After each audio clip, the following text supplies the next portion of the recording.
నమస్కారం ETV news కి స్వాగతం. సమాజంలో మహిళలు అన్ని వేళలా ఆత్మగౌరవంతో జీవించాలని ముఖ్యమంత్రి చంద్రబాబు అన్నారు.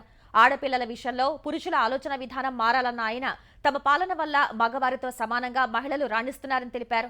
సూపర్ 6 హామీల అమల్లో భాగంగా ఏటా 3 సిలిండర్లు ఉచితంగా ఇచ్చే పథకాన్ని శ్రీకాకుళం జిల్లా ఈదుపురంలో లాంఛనంగా ప్రారంభించారు. లబ్ధిదారు ఇంటికి వెళ్లి ఉచిత సిలిండర్ అందించిన చంద్రబాబు స్వయంగా టీ తయారు చేసి అక్కడే సేవించారు. కట్టెల పొయ్యితో మహిళలు పడిన బాధలు తనకు తెలుసన్న చంద్రబాబు అందుకే దీపం పథకం కింద సిలిండర్ ఇచ్చి మహిళల కష్టాలు తీర్చానని గుర్తు చేసుకున్నారు. ఉచిత సిలిండర్ల పథకం వల్ల అనేక మంది పేద మహిళలకు వెసులుబాటు కలుగుతుందని చెప్పారు.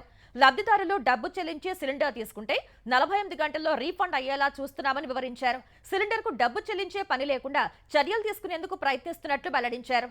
ఆర్థిక సమస్యలున్న పథకాలు అమలు చేస్తున్నామని పేర్కొన్నారు. పింఛన్ మొత్తాన్ని 3 నెలలకు ఒకసారి కూడా తీసుకోవచ్చని వృద్ధులు, దివ్యాంగులు, వితంతువులకు సూచించారు. అటు ఏలూరు జిల్లా ఐఎస్ జగన్నాథపురంలో ఉప ముఖ్యమంత్రి పవన్ కళ్యాణ్ ఉచిత గ్యాస్ సిలిండర్లను పంపిణీ చేశారు.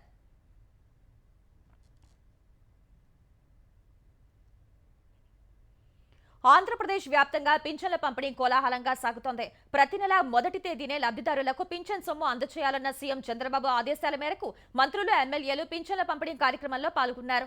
లబ్ధిదారుల ఇళ్లకు వెళ్లి మరీ డబ్బులు అందజేశారు. ప్రకాశం జిల్లా టంగుటూరు మండలం కారుమంచిలో మంత్రి డోలా బాల వీరాంజనేయ స్వామి పింఛన్లు పంపిణీ చేశారు. తూర్పుగోదావరి జిల్లా ఉండ్రాజవరం మండలం కాల్దరిలో మంత్రి కందుల దుర్గేష్ పింఛన్లు పంపిణీ చేశారు.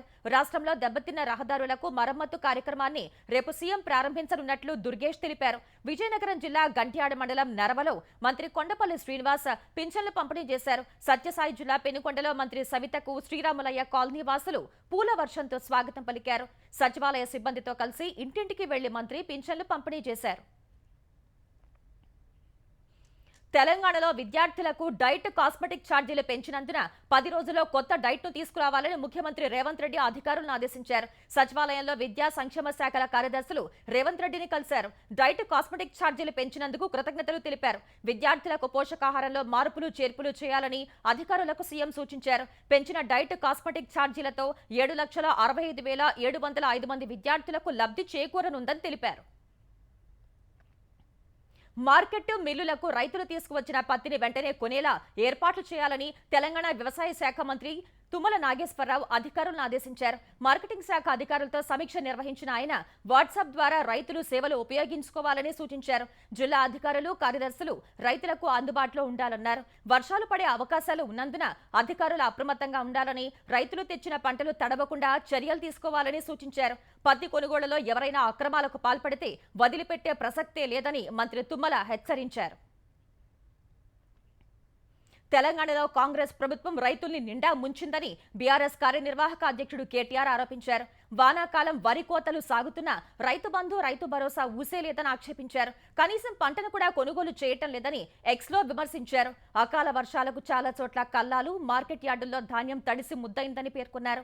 ఈ సీజన్లో 91,28,000 టన్నుల ధాన్యం సేకరిస్తామని చెప్పి అక్టోబర్ 28 వరకు 913 మంది రైతుల నుంచి కేవలం 7,629 టన్నుల ధాన్యాన్ని కొనుగోలు చేశారని తెలిపారు.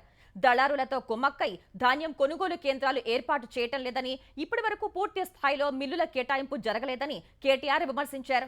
రైతులు కల్లాల్లో కన్నీళ్లు పెడుతుంటే ముఖ్యమంత్రి మాత్రం డైవర్షన్ పాలిటిక్స్ లో బిజీగా ఉన్నారని మండిపడ్డారు. మరోవైపు పార్టీ కార్యకర్తల ఆకాంక్షల మేరకు భవిష్యత్తులో రాష్ట్ర వ్యాప్త పాదయాత్ర చేస్తానని కేటీఆర్ తెలిపారు. పాదయాత్ర చేయాలని అంతా కోరుతున్నారని, ఆ దిశగా తనను సంసిద్ధుని చేసుకోనివ్వాలని కోరారు.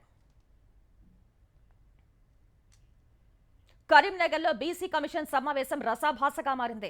బహిరంగ విచారణకు హాజరైన బీఆర్ఎస్ నాయకులు కమిషన్ చట్టబద్ధతపై ప్రశ్నించడంతో గందరగోళం ఏర్పడింది. ఇతర పార్టీ నేతలు వారిని అడ్డుకున్నారు. బీసీలకు బీఆర్ఎస్ సర్కార్ 45,000 కోట్లు ఖర్చు చేసిందని ఆ పార్టీ ఎమ్మెల్యే కౌశిక్ రెడ్డి వివరిస్తుండగా పలు బీసీ సంఘాల ప్రతినిధులు నిలువరించారు. మొత్తం రిజర్వేషన్లు 50% మించకూడదని గతంలో కోర్టులు తీర్పునిచ్చిన నేపథ్యంలో బీసీలో 42% రిజర్వేషన్ కు ఎలా న్యాయం చేస్తారని కౌశిక్ రెడ్డి ప్రశ్నించారు. ఈ విషయంలో ప్రభుత్వానికి చిత్తశుద్ధి లేదని ఆరోపించారు. దీనిపై స్పందించిన BC commission chairman Niranjan court ఏం చెప్పిందో తమకు తెలియదని, ఆ తీర్పు తమకు అందలేదని తెలిపారు. అడ్వకేట్ జనరల్, న్యాయ నిపుణుల సలహా మేరకు విచారణ నిర్వహిస్తున్నామని వివరించారు. రెడ్ బుక్ లో 2 చాప్టర్లు తెరిచానని, త్వరలోనే 3వ చాప్టర్ తెరుస్తానని ఆంధ్రప్రదేశ్ ఐటీ శాఖ మంత్రి నారా లోకేష్ అన్నారు. అమెరికా పర్యటనలో చివరిగా అట్లాంటాలో పర్యటించిన ఆయన ఎన్టీఆర్ విగ్రహాన్ని ఆవిష్కరించారు. ఆ సమయంలో అభిమానులు హెలికాప్టర్ నుంచి పూలవర్షం కురిపించారు. యువగళం పాదయాత్రలో తనను ఎన్నో ఇబ్బందులకు గురి చేశారని చెప్పిన లోకేష్, గతంలో సోషల్ మీడియాలో పోస్టు పెడితే కేసులు పెట్టి లుకౌట్ నోటీసులు ఇచ్చేవారని తెలిపారు. వాటికి భయపడకుండా ఎన్ఆర్ఐలు గట్టిగా నిలబడ్డారని పేర్కొన్నారు. ఏపీలో అభివృద్ధి సంక్షేమాన్ని ముందుకు తీసుకువెళ్తామన్న లోకేష్, రాష్ట్రానికి పెట్టుబడులు కూడా తీసుకురావాలని తెలిపారు. ఎన్ఆర్ఐలను తాను ఎంఆర్ఐలుగా అని పిలుస్తానని చెప్పిన లోకేష్, ఎంఆర్ఐ అంటే మోస్ట్ రిలయబుల్ ఇండియన్ అని వివరించారు. రెడ్ బుక్ లో 3వ చాప్టర్ ఓపెన్ అవ్వాలంటే ఎమ్మెల్యేలు వెనిగండ్ల రాము, యార్లగడ్డ వెంకట్రావు చాలా కష్టపడాలని సూచించారు. అక్రమ కేసులో చంద్రబాబును అరెస్ట్ చేస్తే 53 రోజుల బాధ అనుభవించారని, ఇప్పుడు సీఎంగా ఆయన తలుచుకుంటే ఏదైనా చేయటానికి 2 నిమిషాలు సరిపోతాయన్నారు. దేనికైనా ఒక పద్ధతి ఉంటుందని, తాను అదే ఆచరిస్తానని తేల్చి చెప్పారు. తెలంగాణ సచివాలయం భద్రతా బాధ్యతల్ని తెలంగాణ స్పెషల్ ప్రొటెక్షన్ ఫోర్స్ టీజీఎస్పీఎఫ్ స్వీకరించింది. టీజీఎస్పీఎఫ్ కు చెందిన 214 మంది సచివాలయం భద్రత చేపట్టారు. ఈ మేరకు సచివాలయం ఆవరణలో టీజీఎస్పీఎఫ్ కమాండెంట్ దేవిదాస్ నేతృత్వంలో భద్రతా సిబ్బంది పూజలు నిర్వహించి బాధ్యతలు స్వీకరించారు. గేట్లు, ఇతర ప్రాంతాల్లో సాయుధ గార్డు, లోపల గస్తీ వంటి బాధ్యతలు నిర్వహించనుంది. భద్రత సహా అగ్ని ప్రమాదాల నుంచి రక్షణ వంటి పలు అంశాల్లో ప్రత్యేక శిక్షణ పొందిన టీజీఎస్పీఎఫ్ కు సచివాలయం భద్రతా బాధ్యతల్ని అప్పగించాలని ఆగస్టు 5న ప్రభుత్వానికి డీజీపీ ప్రతిపాదించారు. డీజీపీ ప్రతిపాదనలను పరిగణలోకి తీసుకున్న ప్రభుత్వం సచివాలయం భద్రతా బాధ్యతల్ని టీజీఎస్పీఎఫ్ కు అప్పగించింది. హైదరాబాద్ బంజారాహిల్స్ సంతలో మోమోస్ తిని ఒకరు చనిపోయిన కేసులో పోలీసులు 6గురిని అరెస్ట్ చేశారు. ఒకరి మృతికి కారణమైన మోమోస్ తయారు చేసిన అల్మాస్ ను చింతలబస్తీలో అరెస్ట్ చేశారు. బీహార్ నుంచి వచ్చిన అల్మాస్ చింతలబస్తీలో ఉంటూ మోమోస్ తయారు చేస్తూ జీవనోపాధి పొందేవాడని పోలీసులు తెలిపారు. మోమోస్ తయారీకి నాసిరకం వస్తువులు వాడటం సహా అపరిశుభ్రత కారణంగా మోమోస్ పాడైనట్లు తెలిపారు. బంజారాహిల్స్ వారాంతపు సంతలో పెట్టిన మోమోస్ కొని తిన్న రేష్మ ఆ వెంటనే అపస్మారక స్థితిలోకి వెళ్లింది. ఆసుపత్రికి తరలించే లోపే రేష్మ చనిపోయింది. ఈ ఘటనపై రేష్మ కుటుంబ సభ్యుల ఫిర్యాదుపై కేసు దర్యాప్తు చేసిన పోలీసులు 6గురిని అరెస్ట్ చేశారు. రేష్మ సహా మోమోస్ తిని అనారోగ్యం పాలైన పలువురికి ఇంకా చికిత్స కొనసాగుతూనే ఉంది. హైదరాబాద్ లో వేర్వేరు చోట్ల భారీగా మత్తు పదార్థాలు పట్టుపడ్డాయి. శంషాబాద్ విమానాశ్రయంలో 7 కోట్ల విలువైన హైడ్రోఫోనిక్ వీడ్ డ్రగ్స్ ని అధికారులు స్వాధీనం చేసుకున్నారు. బ్యాంకాక్ నుంచి హైదరాబాద్ కు డ్రగ్స్ తరలిస్తున్న ఇద్దరిపై కేసు నమోదు చేసి అదుపులోకి తీసుకున్నారు. చందానగర్ లో 18 లక్షల విలువైన ఎండీఎంఏ డ్రగ్స్ ను నార్కోటిక్ పోలీసులు పట్టుకున్నారు. గుల్ మెహర్ పార్క్ కాలనీలో వ్యాపారి ఇంటికి రాజస్థాన్ నుంచి డ్రగ్స్ తెచ్చి నిందితుడు కృష్ణరాం విక్రయిస్తుండగా అరెస్ట్ చేశారు.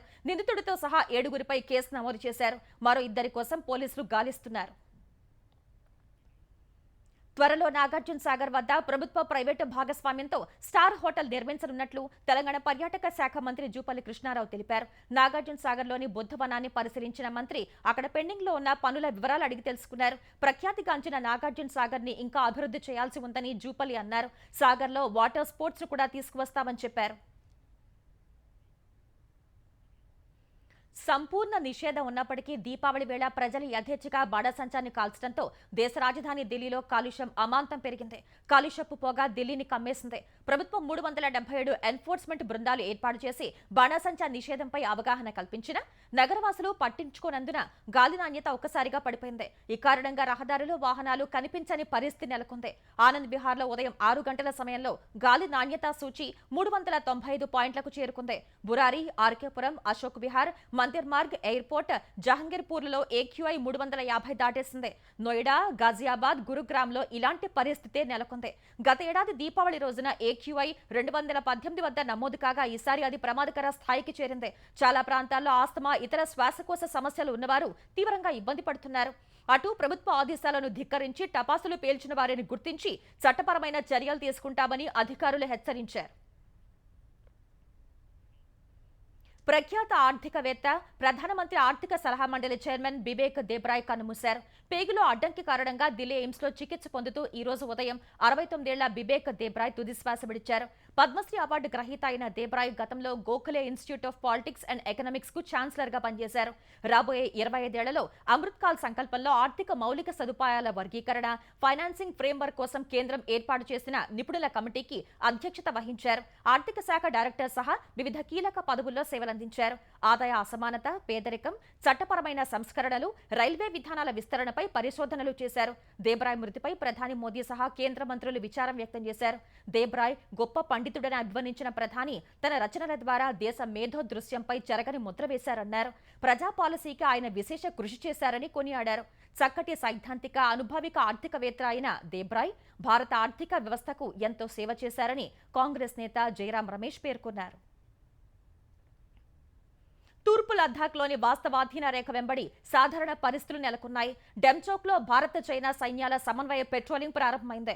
ఇరు దేశాల సైన్యాలు ముందస్తు సమాచారం ఇచ్చిపుచ్చుకున్న తర్వాత డెమ్చోక్లో పెట్రోలింగ్ నిర్వహించినట్లు సైన్యం తెలిపింది. డెస్పాంగ్లో మరో 3 రోజుల్లో పెట్రోలింగ్ ప్రారంభిస్తారు. వారం క్రితం ఆ ప్రాంతాల్లో ఉద్రిక్తతల్ని తగ్గించేందుకు బలగాలను ఉపసంహరించుకోవాలని ఇరు దేశాలు ఒప్పందం చేసుకున్నాయి. ఆ ప్రకారం డెమ్చోక్, డెస్పాంగ్ ప్రాంతాల్లో సైనిక బలగాల ఉపసంహరణ ప్రక్రియ పూర్తి చేశాయి. దీపావళి సందర్భంగా చైనా, భారత సైనికులు నిన్న ఎల్ఏసీ వెంబడి ఉన్న 5 ప్రాంతాల్లో మిఠాయిలు పంచుకున్నారు. 2020 ఏడాది గల్వాన్ లోయలో భారత చైనా సైనికుల మధ్య పెట్రోలింగ్ సమయంలో ఘర్షణ జరిగింది. ఆ ఘటనలో 20 మంది భారత సైనికులు ప్రాణాలు కోల్పోయారు. చైనా వైపు కూడా భారీగా ప్రాణ నష్టం జరిగింది. తర్వాత ఆయా ప్రాంతాలు ఇరు దేశాలు భారీగా ఆయుధాలు, బలగాలను మోహరించాయి. ఇప్పుడు ఇరు దేశాల అంగీకారంతో బలగాలను ఉపసంహరించుకుని సాధారణ పెట్రోలింగ్ ప్రారంభించాయి. బంగ్లాదేశ్లో ఇటీవల హిందువులపై జరిగిన దాడుల్ని రిపబ్లికన్ పార్టీ అధ్యక్ష అభ్యర్థి డొనాల్డ్ ట్రంప్ ఖండించారు. అధ్యక్ష ఎన్నికల్లో తాను గెలిస్తే భారత్, అమెరికా సంబంధాలను మరింత పటిష్టం చేస్తానన్నారు. దీపావళి సందర్భంగా ప్రపంచ వ్యాప్తంగా ఉన్న హిందువులకు ఆయన సామాజిక మాధ్యమం ద్వారా శుభాకాంక్షలు చెప్పారు. అమెరికా అధ్యక్షుడు బైడెన్, ఉపాధ్యక్షురాలు కమలా హారిస్ ప్రపంచంలోని హిందువుల్ని పట్టించుకోలేదని ధ్వజమెత్తారు.